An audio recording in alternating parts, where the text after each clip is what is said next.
in liquor, and they didn't fight one another with pistols. They did it every way they could. Well, that's the way they were fighting the Jews in Germany. And at that time, mind you, there were 80 to 90 million Germans, and there were only 460,000 Jews. Less than 1/2% of the population of Germany were Jews. And yet, they controlled all the press, they controlled most of the economy, because they had come in and with cheap money, you know the way the mark was devalued, they bought up practically everything.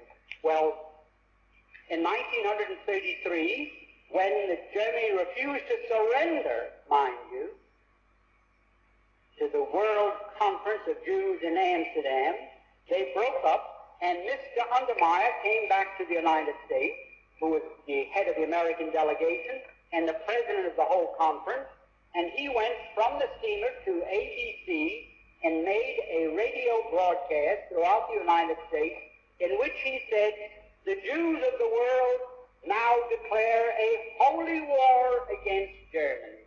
We are now engaged in a sacred conflict against the Germans, and we are going to starve them into surrender. We are going to use a worldwide boycott against them that will destroy them because they are dependent upon their export business. And it is a fact that 2/3 of Germany's food supply had to be imported, and it could only be imported with the proceeds of what they exported, their labor. So if Germany could not export, 2/3 of Germany's population would have to starve. There just was not enough food for more than 1/3 of a population. Now, in this declaration, which I have here, it was printed and a whole page, in the New York Times on August 7th, 1933, Mr. Samuel Untermeyer boldly stated that this economic boycott is our means of self-defense. President Roosevelt has advocated its use in the NRA, which some of you may remember, where everybody was to be boycotted unless they followed the rules laid down by the New Deal, which of course was declared unconstitutional by the Supreme Court at that time. Nevertheless, the Jews of the world declared a boycott against Germany, and it was so effective that you couldn't find one thing in any store anywhere in the world with the words made in Germany on it. In fact, an executive of the Woolworth Company told me that they had to dump millions of dollars worth of crockery and dishes into the river, that their stores were boycotted. If anyone came in and found a dish marked made in Germany, they were ticketed with signs, Hitler, murderer, and so forth, and like something like these sit-ins that are taking place in the South. R.H. Macy, which is controlled by a family called Strauss, who also happen to be Jews, a woman found stockings there, which came from Chemnitz, marked made in Germany. Well, they were cotton stockings. They may have been there 20 years, because since I've been observing women's legs in the last 20 years, I haven't seen a pair with cotton stockings on them.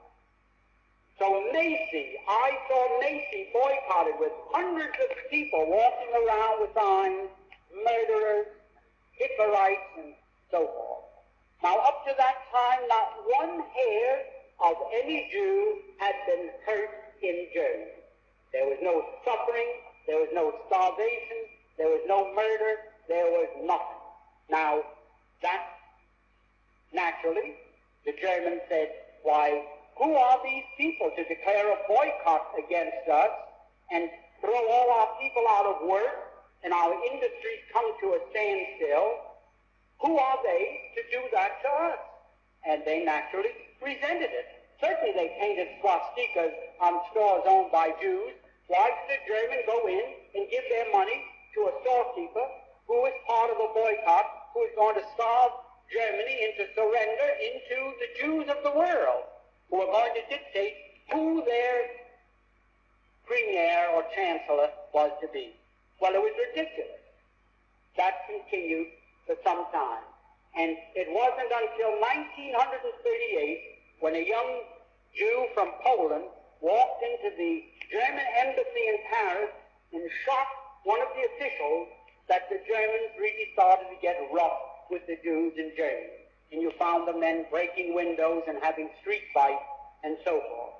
Now, for anyone to say that, I don't like to use the word anti-Semitism because it's meaningless, but it means something to you still, so I'll have to use it.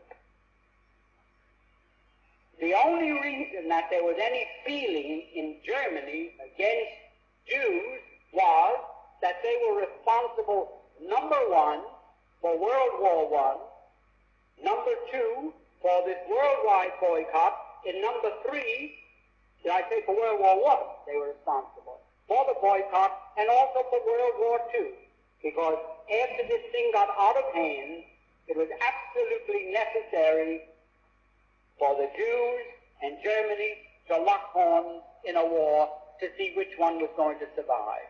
In the meanwhile, I had lived in Germany, and I knew that the Germans had decided Europe is going to be Christian or communist. There is no in-between. It's going to be Christian or it's going to be communist. And the Germans decided, we're going to keep it Christian if possible. And they started to rearm. And their intention was, by that time, the United States had recognized the Soviet Union, which they did in November 1933. The Soviet Union was becoming very powerful, and Germany realized, well, our turn is going to come soon unless we are strong. The same as we in this country are saying today, our turn is going to come soon unless we're strong, and our government is spending $83 or $84 billion of your money for defense, they say. Defense against who?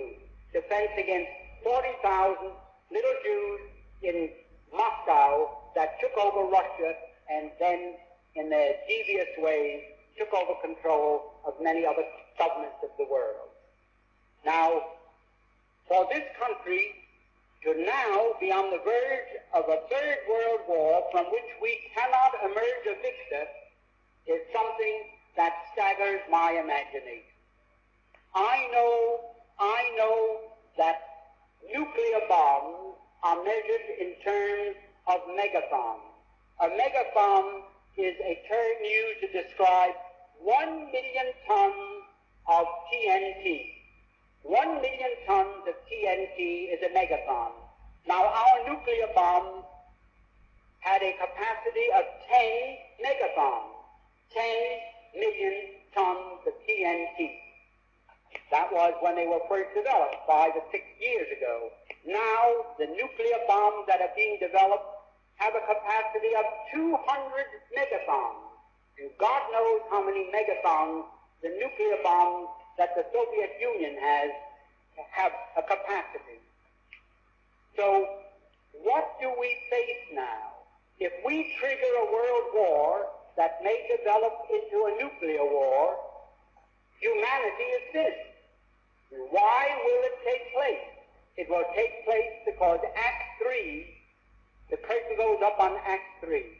Act 1 was World War I. Act 2 was World War II. Act 3 is going to be World War III.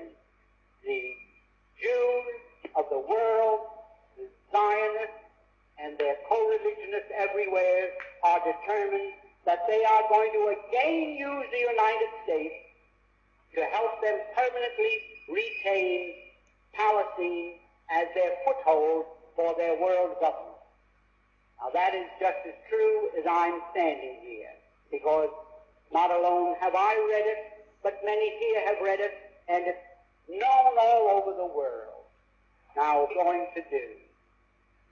The life you save may be your son.